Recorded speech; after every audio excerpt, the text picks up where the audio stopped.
Bismillahirrahmanirrahim. Assalamualaikum warahmatullahi wabarakatuh. Alhamdulillahi rabbil alamin.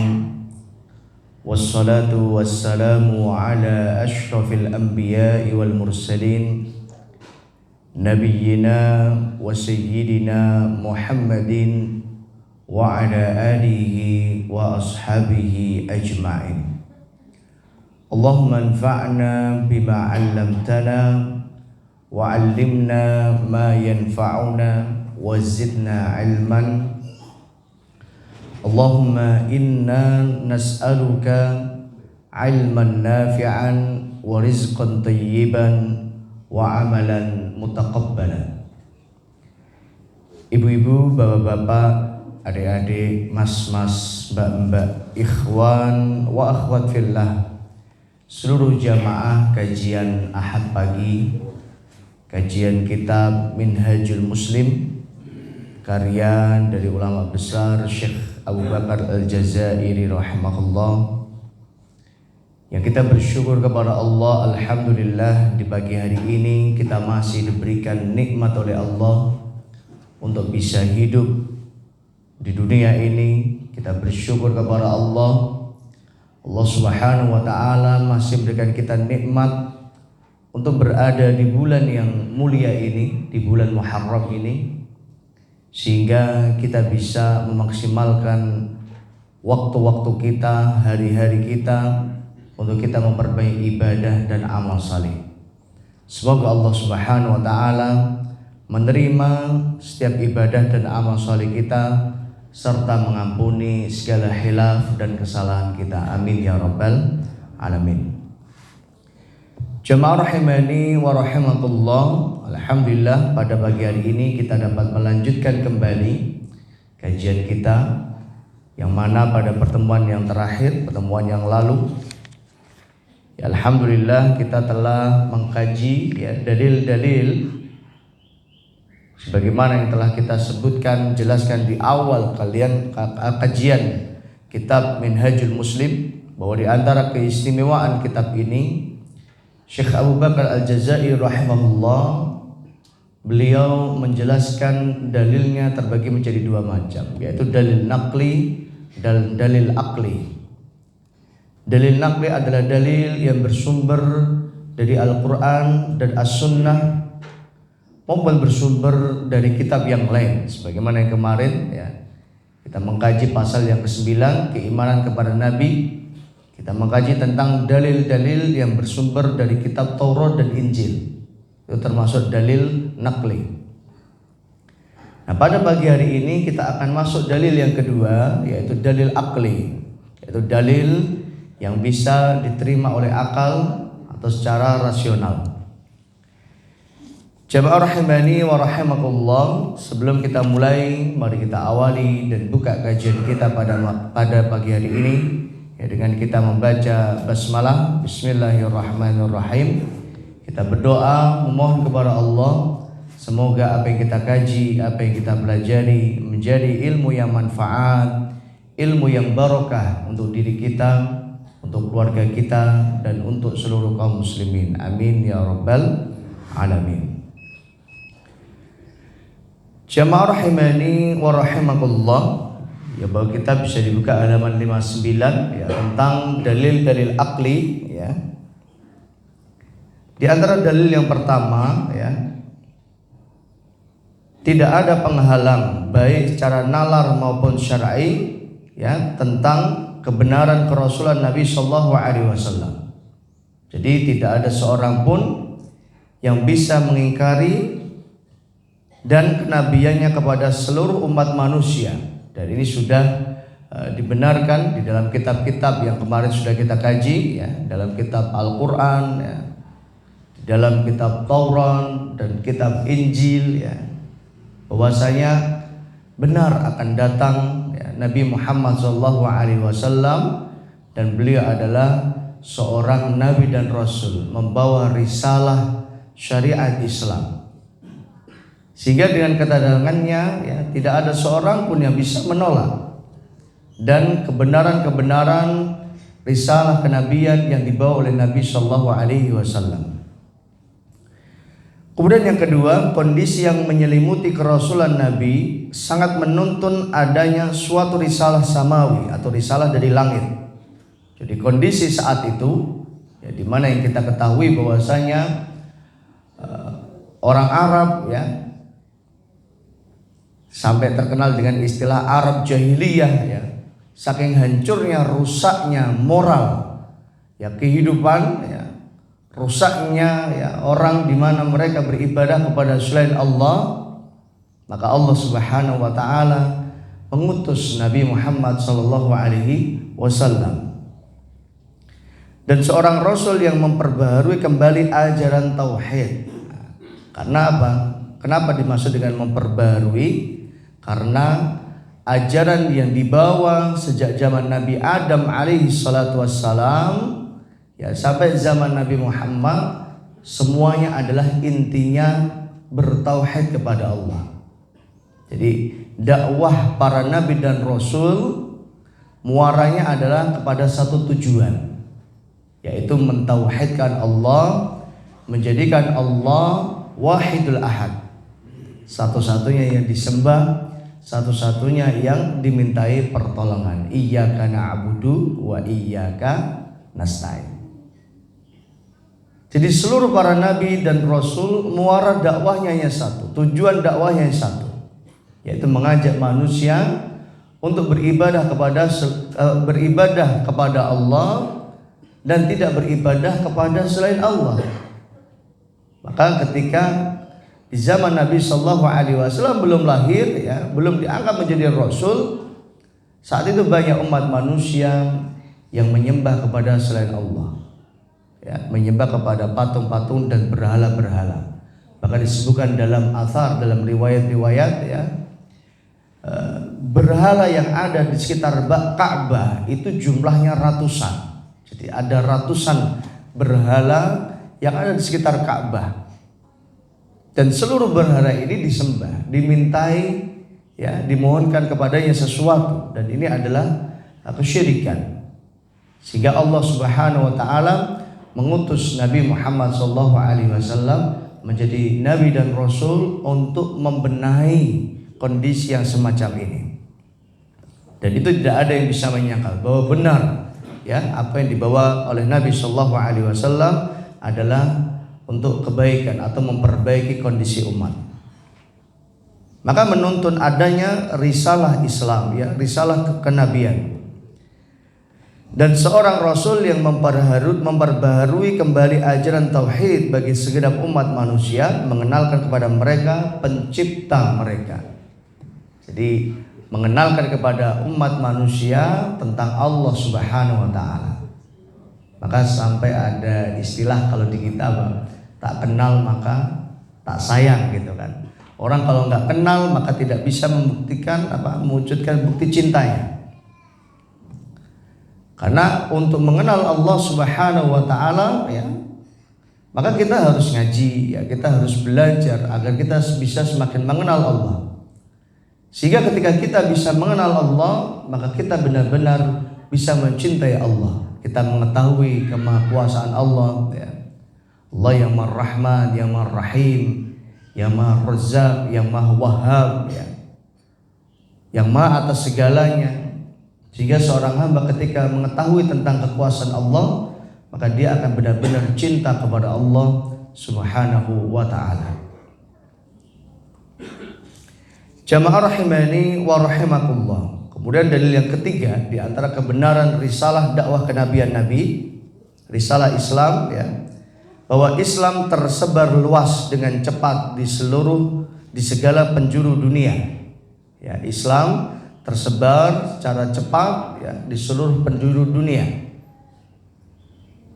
Banyak manusia berbondong-bondong menerimanya dan memilihnya.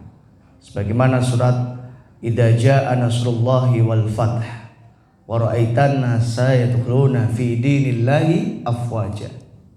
Nah, ini sudah disebutkan Allah dalam Al-Qur'an. Kau akan mendapati nanti manusia, wahai Muhammad, akan masuk Islam secara berbondong-bondong. Nah, ini menunjukkan kebenaran dakwah Islam, dakwah Nabi. Bahkan tidak hanya untuk orang Arab saja, ya, seluruh penjuru dunia berbondong-bondong untuk masuk Islam. Bahkan dalam penelitian yang sekarang ya, peningkatan ya agama Islam itu sangat melonjak tinggi di Amerika, di Eropa, ya. Bahkan di Jepang agama yang paling meningkat drastis cepat penyebarannya adalah agama Islam. Nah, ini menunjukkan bahwa Islam adalah agama yang benar, agama yang datang dari Allah Subhanahu wa taala. Dan ini menunjukkan kebenaran kerasulan Nabi Muhammad sallallahu alaihi wasallam. Jadi banyak orang ya, manusia berbondong-bondong menerimanya dan memilihnya daripada agama yang lain. Ya, dari agama yang lain. Dan ini merupakan bukti nyata atas kebenaran kenabian Nabi Muhammad sallallahu alaihi wasallam.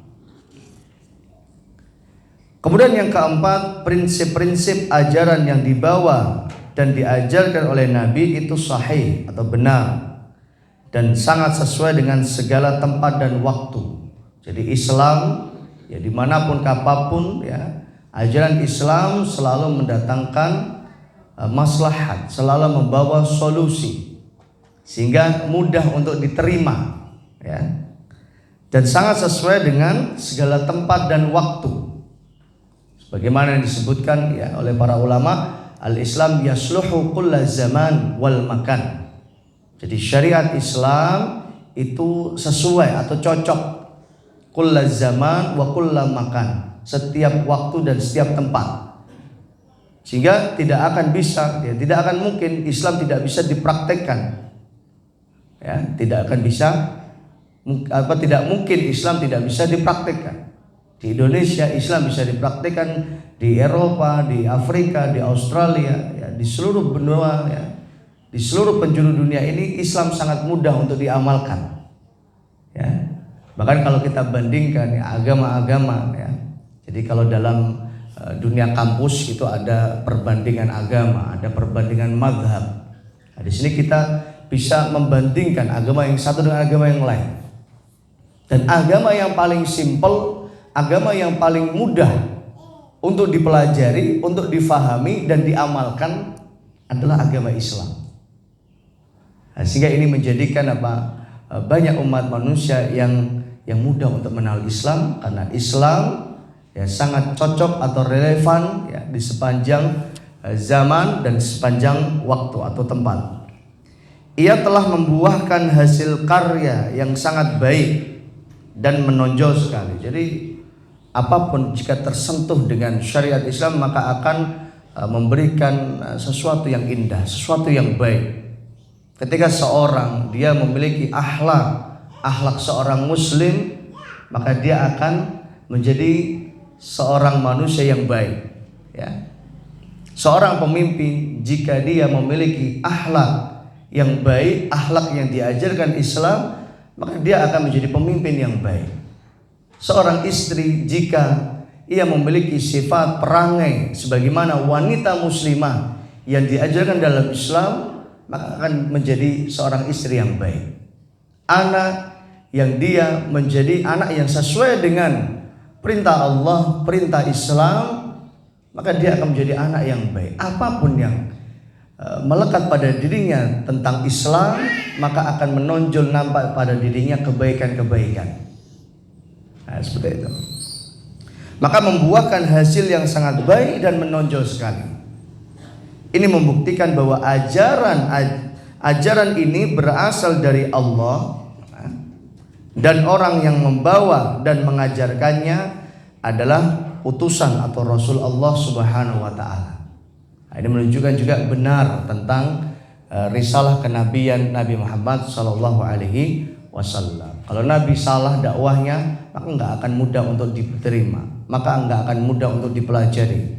Islam sangat mudah ya untuk dikaji dan diamalkan dalam kehidupan sehari-hari. Kemudian dalil yang kelima juga adanya mukjizat-mukjizat.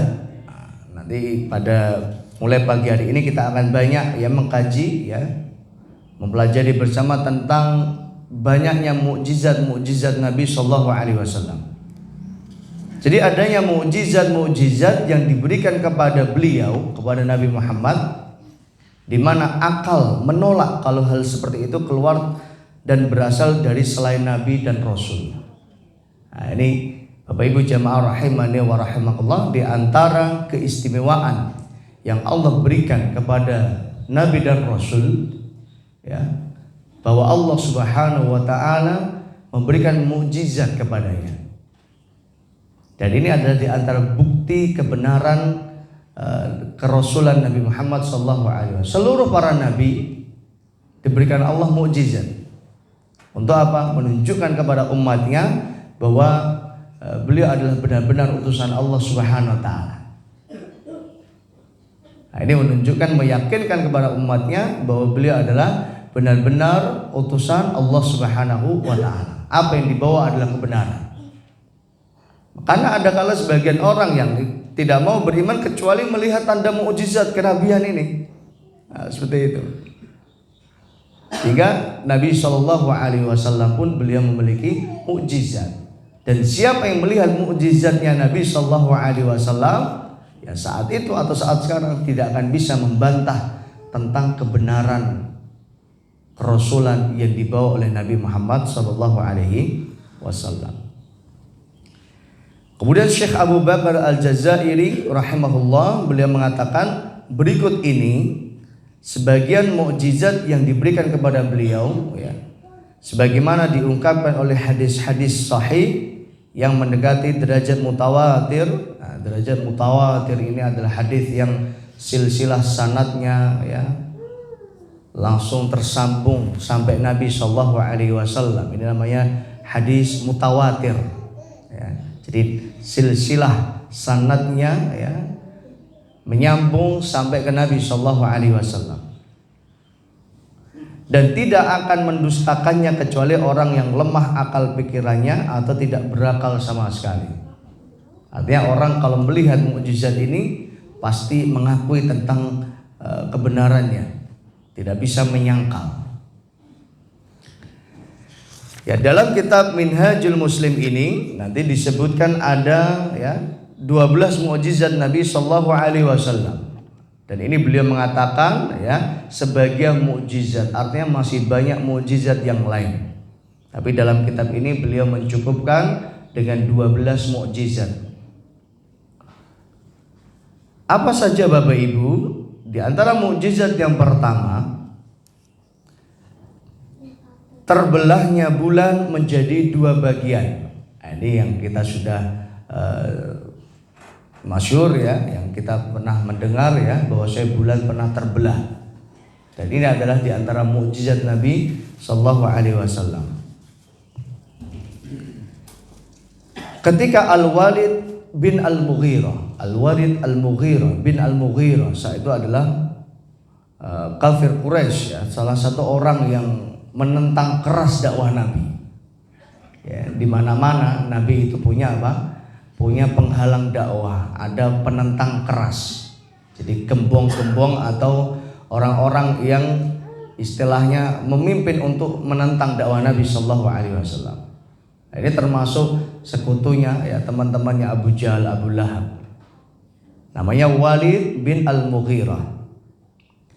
Ketika Walid bin Al-Mughirah dan para pemuka Quraisy lainnya, ya, pemuka Quraisy termasuk saat itu, ya, ada Abu Sufyan, ya, belum Islam, ya, ada Abu Jahal, Abu Lahab, ya, dan para pemuka kafir Quraisy yang lain, meminta kepada beliau agar menunjukkan satu bukti mukjizat yang menunjukkan kebenaran dakwahnya sebagai Nabi dan Rasul. Kalau bahasa yang mungkin mudah dipahami, nah kowe ngaku kowe iki nabi, ya, nah awakmu iki tenanan rasul, endi mukjizatmu apa? Nah, karena setiap nabi dan rasul pasti punya mukjizat. Kalau engkau, ya, benar-benar seorang nabi atau seorang rasul, maka tunjukkan mukjizat apa yang kau miliki. Seperti itu. Yang menunjukkan kebenaran dakwah sebagai nabi dan rasul. Nah, memang benar, berarti kamu punya mukjizat. Nah, seperti itu. Maka Allah Subhanahu wa taala menunjukkan, ya, memberikannya mukjizat, yaitu bulan terbelah menjadi dua bagian. Ya, bulan terbelah menjadi dua bagian. Sebelah ada di atas bukit dan sebelah lagi ada di bawahnya. Ya, artinya di atas bukit dan sebelah yang satunya lagi ada di bawah bulan tersebut yang sudah terbelah. Maka pada saat itu Rasulullah berkata kepada mereka, saksikanlah. Artinya setelah bulan itu terbelah, Rasulullah mengatakan kepada mereka, lihat, saksikan. Ya, ini adalah mukjizat yang Allah berikan. Ini adalah tanda kekuasaan Allah Subhanahu wa taala. Saksikanlah. Lalu di antara mereka ada yang mengatakan, jadi benar-benar terbukti dan tidak ada saat itu orang yang bisa membantah. Ya. Tidak hanya orang yang berdialog dengan Nabi, orang yang enggak bersama Nabi, orang mungkin peristiwa itu, dialog itu misal di Runting. Bahkan orang Payang, orang Ngepong, orang Kayen menyaksikan bahwa bulan memang terbelah. Gitu. Peristiwa saat itu. Lalu di antara mereka ada yang mengatakan, aku melihat bulan terbelah di antara gunung Abi Qubais. Lalu orang-orang Quraisy menanyakan kepada penduduk negeri lain. Bahkan tidak hanya ditanyakan ke orang Mekah, ditanyakan ke orang, mungkin orang Mesir, orang Suriah, ya, orang Palestina, orang mana, yang tidak hanya orang Mekah, ke orang Madinah, menanyakan hal yang sama kepada penduduk negeri lain. Apakah mereka juga telah menyaksikan bulan terbelah menjadi dua? Maka mereka pun menyatakan benar, bahwa mereka benar-benar, ya, melihat terbelahnya dua, ya, bulan menjadi dua sebagaimana yang mereka lihat. Nah, ini adalah di antara mukjizat Allah Subhanahu wa taala yang Allah berikan kepada nabi dan rasul. Dan peristiwa ini, ya, diabadikan Allah di dalam surah Al-Qamar. Allah Subhanahu wa taala, ya, menjelaskan tentang peristiwa bulan pernah terbelah. Nah, bagi kita sesuatu yang sangat mustahil, ya. Benda langit yang sebesar itu bisa terbelah menjadi dua. Namun itu sangat mudah, bagi Allah Subhanahu wa taala. Dalam Al-Qur'an surat Al-Qamar ayat 1 sampai dengan ayat 3. Masyaallah, barakallah. Allah berfirman, a'udzubillahi minasyaitonir rajim, iqtarabatis sa'atu wansyaqqal qamar. Iqtarabatis sa'atu wansyaqqal qamar. Iqtarabatis sa'ah, telah qarib, telah dekat, as-sa'ah, hari kiamat. Dan di antara tanda-tanda hari kiamat, wansyaqqal qamar, terbelahnya bulan. Jadi di antara salah satu tanda-tanda hari kiamat adalah dengan terbelahnya bulan. Nah, tanda-tanda hari kiamat itu terbagi menjadi dua macam, Bapak Ibu. Ada tanda-tanda kiamat as-sughra, ada tanda-tanda kiamat al-kubra. Tanda-tanda kiamat as-sughra adalah tanda-tanda kiamat yang terjadi sebelum kehancuran alam semesta, ya, yang terjadi sejak zaman Nabi diangkat menjadi Rasul. Itu termasuk tanda-tanda semakin dekatnya dengan hari kiamat. Diutusnya Nabi Muhammad menjadi seorang Rasul, itu juga diantara tanda-tanda semakin dekatnya dengan hari kiamat, ya. Kemudian juga tadi wansyaqqal qamar, terbelahnya bulan menjadi dua bagian. Nah, ini juga di antara tanda-tanda hari kiamat as-sughra. Jadi tanda-tanda kiamat yang sudah terjadi ini adalah di antara tanda-tanda kiamat yang kecil. Ada lagi tanda-tanda kiamat as-sughra yang sudah terbukti terjadi, ya. Nabi sallallahu alaihi wasallam bersabda, sayatiz zaman, ya, akan datang suatu masa an-nas yastahilluna al-khamra wal hirra wal ma'azif. Ya, akan datang tiba suatu zaman di mana orang nanti akan menghalalkan khamr, menghalalkan kain sutra, dan menghalalkan alat-alat musik. Dan ini sudah terjadi. Ini di antara tanda-tanda hari kiamat. Tanda-tanda hari kiamat, ya, sebutkan dalam hadis juga, ya, anak, ya, menghamili ibunya. Nah, ini juga terjadi, ya. Atau sebaliknya, orang tua menghamili anaknya. Nah, Nah, ini tanda-tanda hari kiamat. Kemudian tanda-tanda hari kiamat yang surga juga, sebagian yang pernah kita kaji, ya pernah kita bahas ya tentang di mana jazirah Arab menjadi subur ya. Min alamatis sa'ah anna ardhal Arab murujan wa anhar. Ya, tanah Arab menjadi subur, menjadi hijau. Wa anhar, dan sungai-sungainya mengalir airnya. Dan ini terbukti. Ya, dahulu nggak ada orang yang tahu ya. Karena memang Arab Saudi ya identik terkenalnya dengan padang pasir, tempat yang tandus, panas. Dan kemarin kita menyaksikan sendiri, bahkan tersebar ramai di medsos ya, di WA, di Facebook, di Twitter, dimanapun ya. Masya Allah. Perjalanan dari Madinah ke Mekah itu melihat kiri kanannya apa? Hijau. Nah, ini diantara tanda-tanda hari kiamat. Dan banyak sekali tanda-tanda yang lain. Nah, dan tanda-tanda kiamat al-kubra, ya, kiamat yang terbesar, ya itu tadi ya, dengan turunnya Nabi Isa ya, dengan turunnya Imam Mahdi, dan ini belum terjadi ya, dengan terbitnya matahari dari timur ya, dari barat ya. Ini tanda-tanda kiamat kubra. Dengan kehancuran alam semesta, ini tanda-tanda kiamat al-kubra. Jadi banyak sekali tanda kiamat as-sughra. Untuk apa? Untuk menjadikan kita semakin beriman tentang kebenaran Islam, kebenaran apa yang dibawa oleh Nabi, bahwa apa yang diucapkan beliau, dibawa oleh beliau berupa dakwah adalah merupakan kebenaran yang datang dari Allah Subhanahu wa taala. Dan tidak ada orang yang membantah, tidak ada bisa menyangkal manusia. Iqtarabatis sa'atu wa insyaqqal qamar, maka telah dekat hari kiamat. Wa insyaqqal qamar, al-qamar ya bulan terbelah. Wa iyyaru ayatan yu'ridu wa yaqulu sihrun mustamir.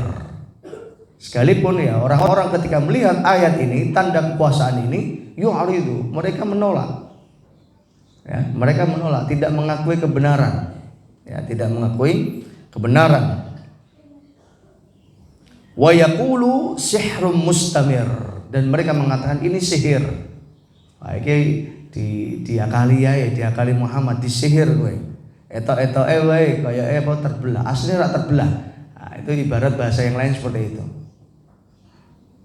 Jadi saking mereka sombongnya tidak mau menerima dakwah Nabi, sampai dibuktikan mukjizatnya Nabi ya, mereka pun tidak mau mengakui. Mereka mengatakan ini sihir ini. Ya, ini sihir. Wa yaqulu sihrun mustamir, ini adalah sihir yang terus-menerus. Wa kadzdzabu wattaba'u ahwa'ahum. Wa kadzdzabu, mereka mendustakan. Artinya apa? Menolak, tidak mau menerima kebenaran ini. Ya, wattaba'u ahwa'ahum, dan mereka lebih memilih hawa nafsu mereka.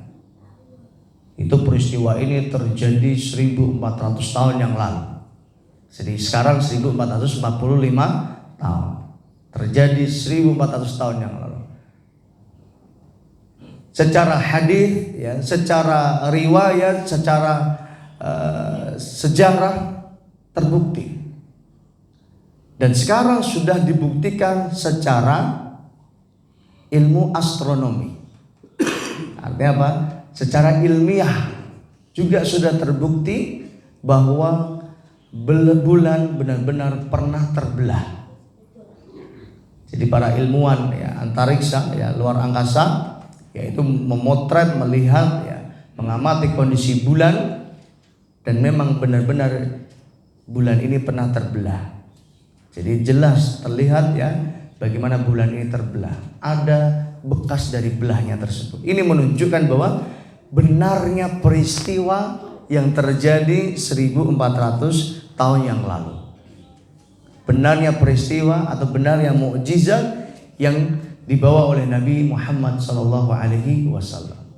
Dan saat itu orang nggak bisa bantah, nggak bisa mengingkari.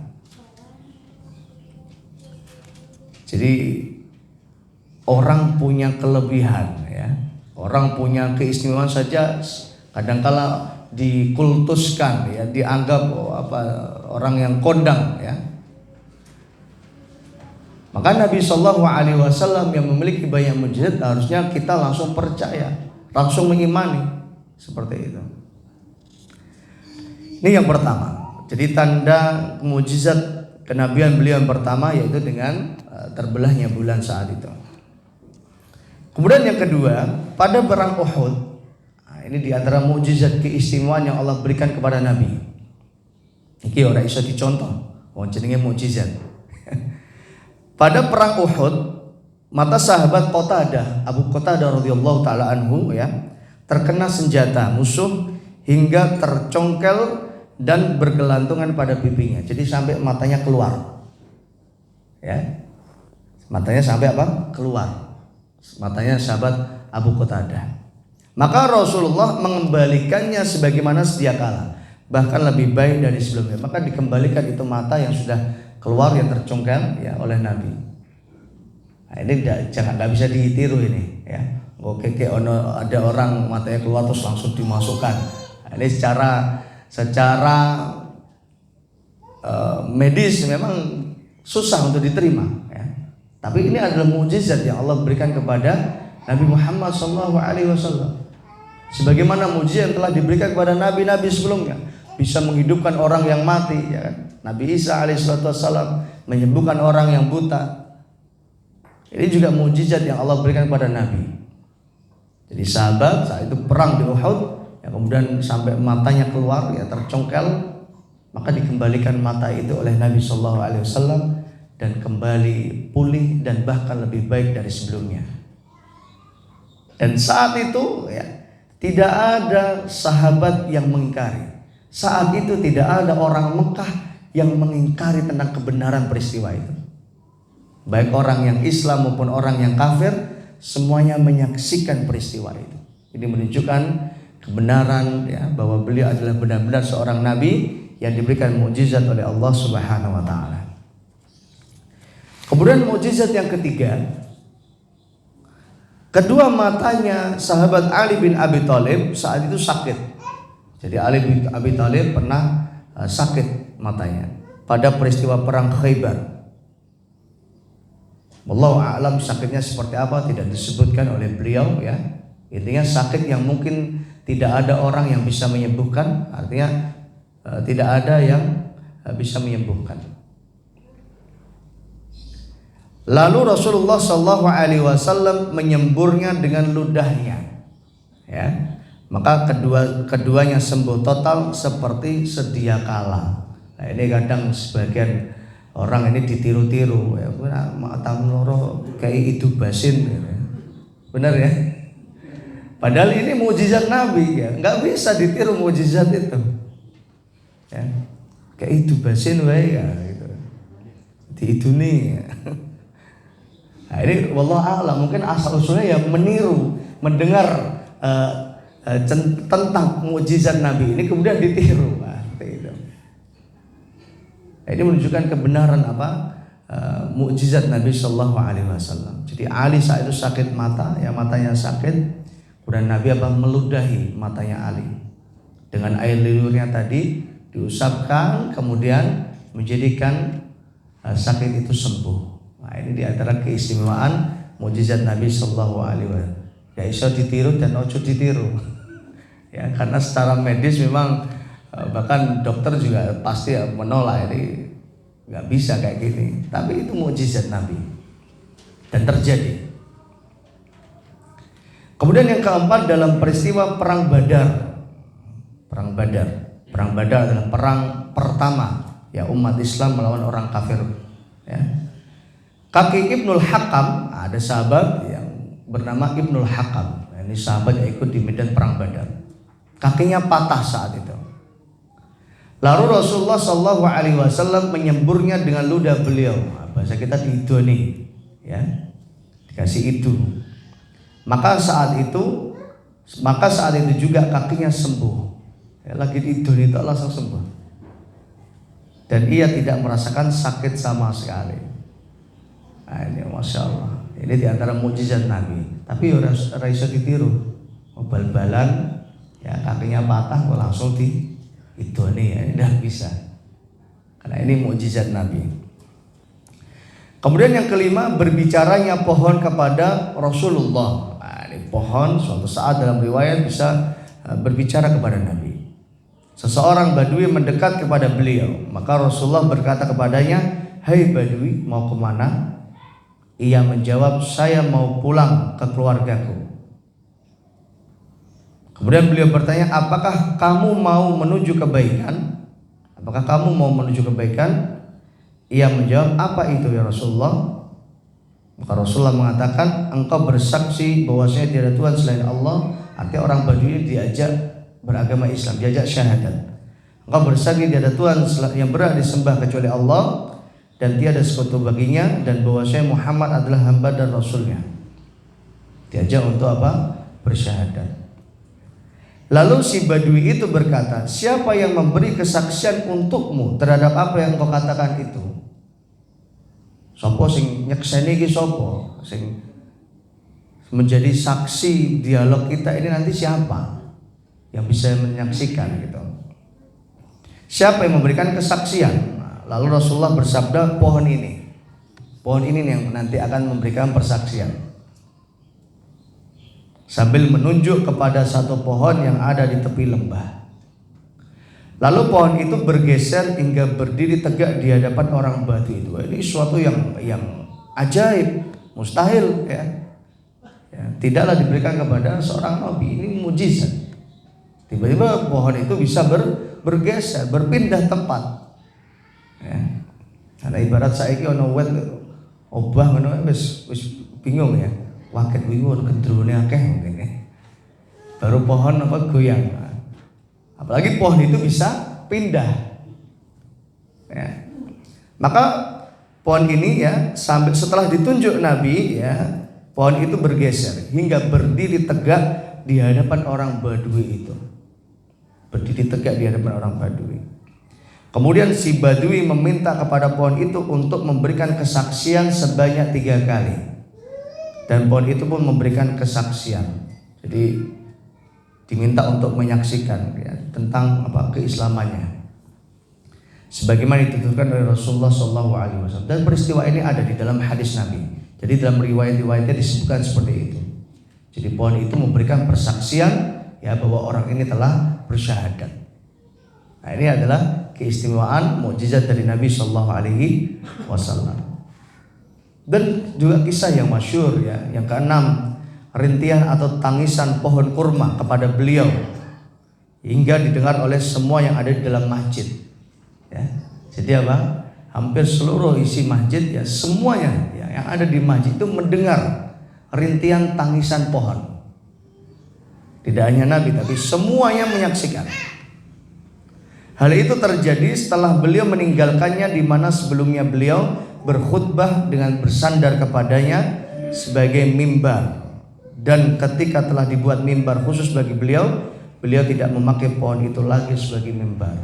Biasa dipakai untuk mimbar. Suatu saat tidak dipakai, kayunya nggak dipakai. Padahal sudah dipotong-potong kayunya kan. Ibarat pohon sudah dijadikan mimbar. Maka kayu itu yang harusnya secara rasional itu mati ya, benda mati, tapi bisa berbicara, bisa menangis. Dan itu didengar, disaksikan oleh sahabat yang ada di masjid. Tidak ada satupun yang mengingkari. Ibarat kita ini sekarang sunyi ya, tiba-tiba ada yang nangis, mesti dengar kan kita. Dan ternyata yang nangis itu adalah kayu, ya, mimbar yang biasa dipakai Nabi Shallallahu Alaihi Wasallam.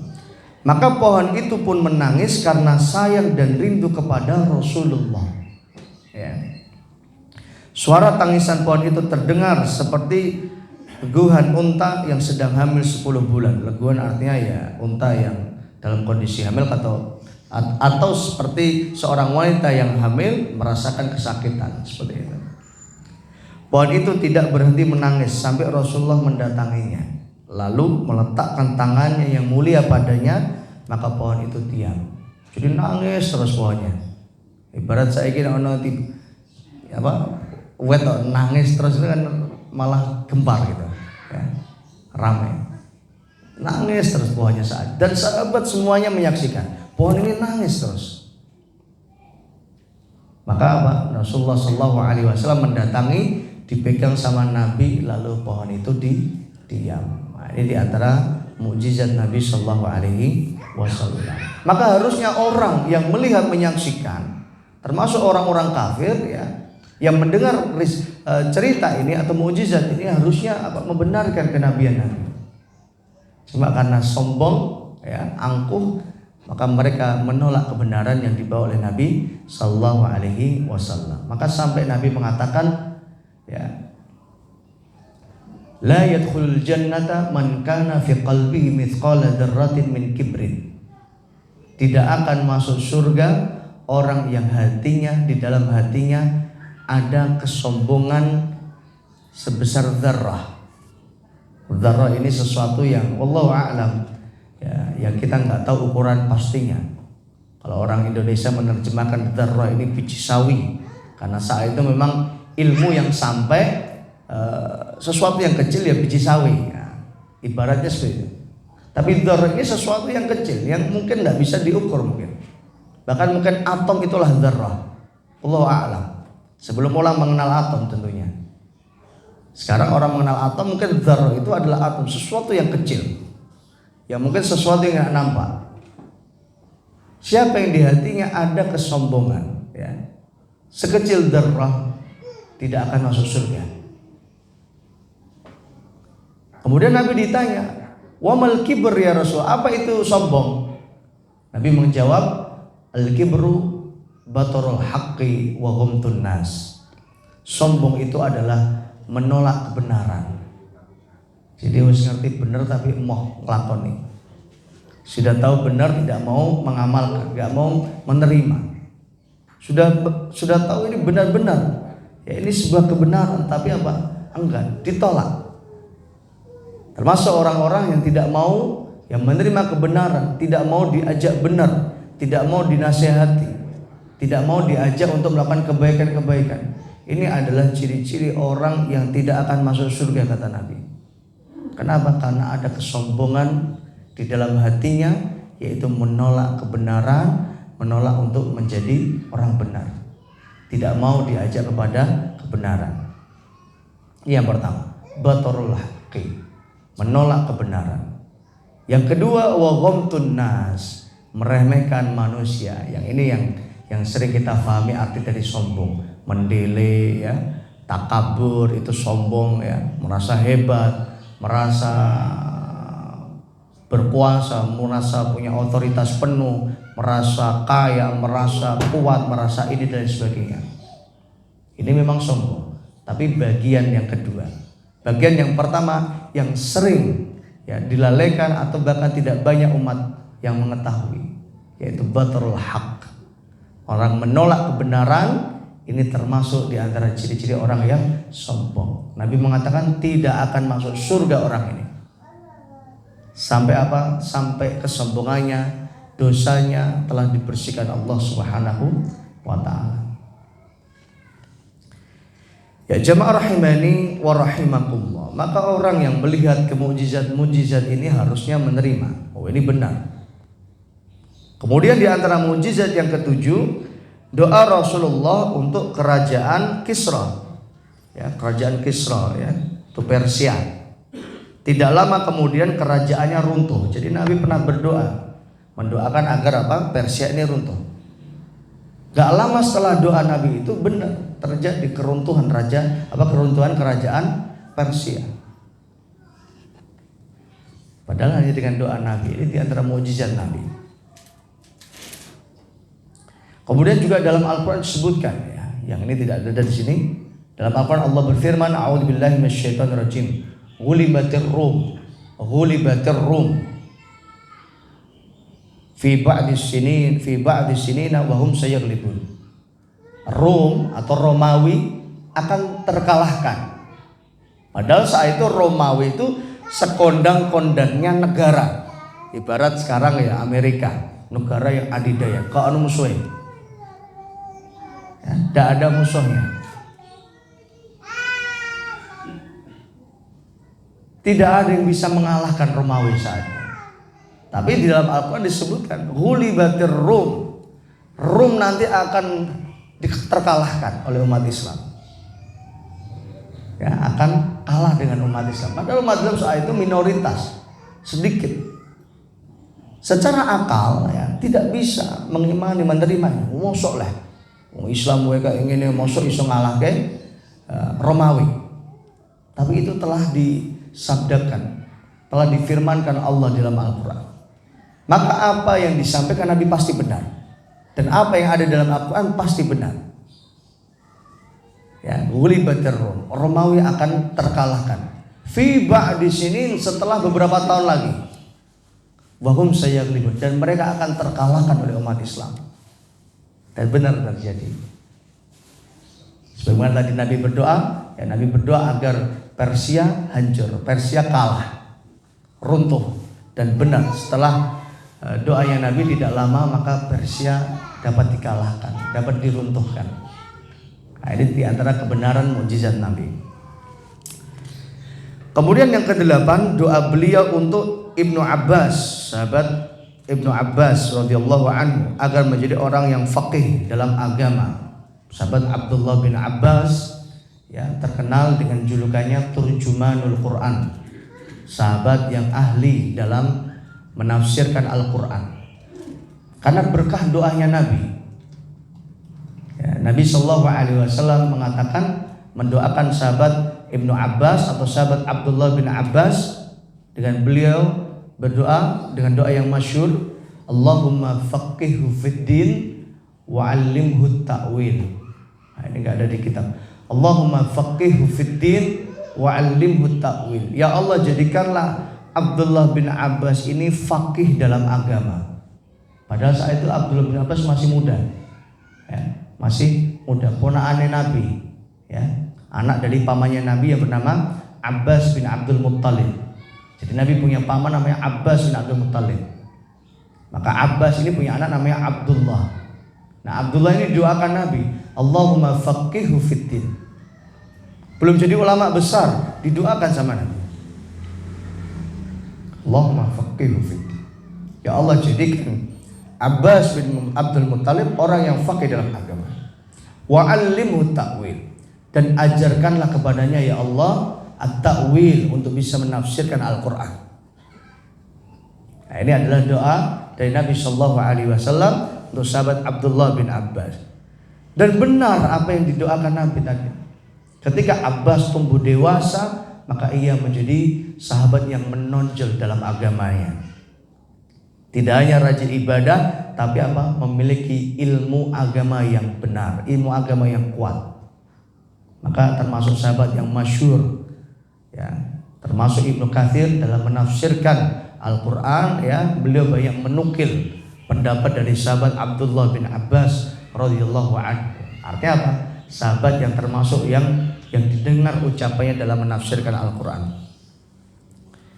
Maka dari itu Ibnu Abbas menjadi ulama bagi umat Islam, ya, menjadi ulama bagi umat Islam. Dia sama kayak kita ini. Sahabat itu ada yang ya, ada yang menonjol dalam agamanya. Artinya tidak semua sahabat ini apa? Tidak semua sahabat ini hafal Al-Quran, ya, tidak semua sahabat ini apa? Faqih, ya, berilmu dalam urusan agama yang artinya sekaliber menjadi ulama. Ada sahabat yang mungkin punya keahlian dalam berperang, ada sahabat yang kaya, seperti itu. Jadi tidak semua sahabat menjadi ulama. Nah, sahabat-sahabat yang menjadi ulama ini yang namanya sering kita dengar dalam hadis-hadis. Ada Abu Hurairah, ada Abbas bin Abdul Muttalib, ada Anas bin Malik, ada Aisyah radhiyallahu anha, ya, ada Hudzaifah bin Yaman, ya, dan hadis-hadis yang lain disebutkan di situ sahabat-sahabat. Nah, karena mereka orang-orang yang menonjol keilmuan agamanya, maka merekalah yang seringkali, ya, dinisbahkan kepadanya ilmu hadis-hadis. Hadis ini diriwayatkan dari jalur sahabat an Abdullah bin Abbas atau Abdullah bin Mas'ud, ya, atau Abdullah bin Umar. Ini adalah sahabat-sahabat yang menonjol. Maka saat itu, ya, Ibnu Abbas menjadi ulama bagi umat Islam. Ya jamaah rahimani wa rahimakumullah, insyaallah kita cukupkan ya. Pekan depan kita akan masuk mukjizat yang ke-9 ya. Makanan yang sedikit bisa menjadi banyak. Itu di antara mukjizat Nabi nanti. Ya insyaallah akan kita kaji pada pekan depan ya. Alhamdulillah sudah masuk syuruk ya 2 menit yang lalu. Setelah ini kita bisa sholat syuruk ya secara individual masing-masing dan ambun kundur. Setelah sholat nanti kita lanjutkan dengan sarapan bersama. Mudah-mudahan apa yang kita kaji pada pagi hari ini menjadi ilmu yang manfaat, ilmu yang barokah untuk diri kita, untuk keluarga kita, dan untuk seluruh kaum muslimin. Allahumma anfa'na bima 'allamtana wa 'allimna ma yanfa'una wa zidna ilman. Allahumma inna nas'aluka ilman nafi'an wa rizqan tayyiban wa 'amalan mutaqabbala. Rabbi ighfir lana wa li walidayna warhamhuma kama rabbayana shighara. Rabbana atina fid dunya hasanah wa fil akhirati hasanah wa qina adzabannar. Wa sallallahu ala nabiyyina Muhammad wa ala alihi wa sahbihi wa sallam. Walhamdulillahi rabbil alamin. Mari kita akhiri dengan hamdalah dan doa kafaratul majlis. Alhamdulillahi rabbil alamin. Subhanakallahumma wa bihamdika asyhadu an la ilaha illa anta astaghfiruka wa atubu ilaik. Assalamualaikum warahmatullahi wabarakatuh.